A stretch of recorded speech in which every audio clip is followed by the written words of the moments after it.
Thyroid hormone synthesis begins within the follicular cells of the thyroid gland, which are organized into spherical units surrounding a central lumen filled with colloid.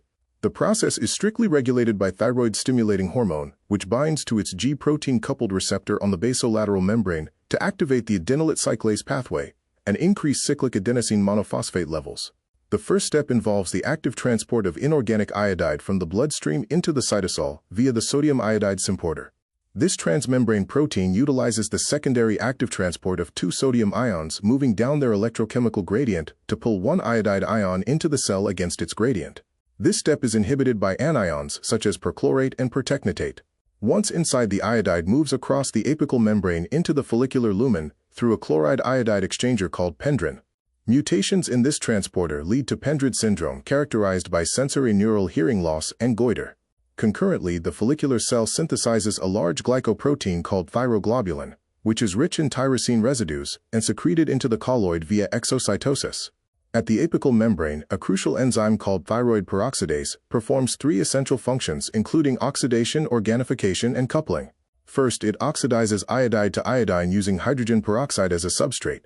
Next, thyroid peroxidase facilitates organification by attaching iodine to the tyrosine residues on thyroglobulin, creating monoiodotyrosine and diiodotyrosine.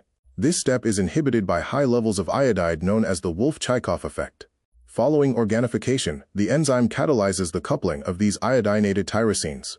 Two molecules of diiodotyrosine combine to form thyroxine, while one monoiodotyrosine and one diiodotyrosine combine to form triiodothyronine.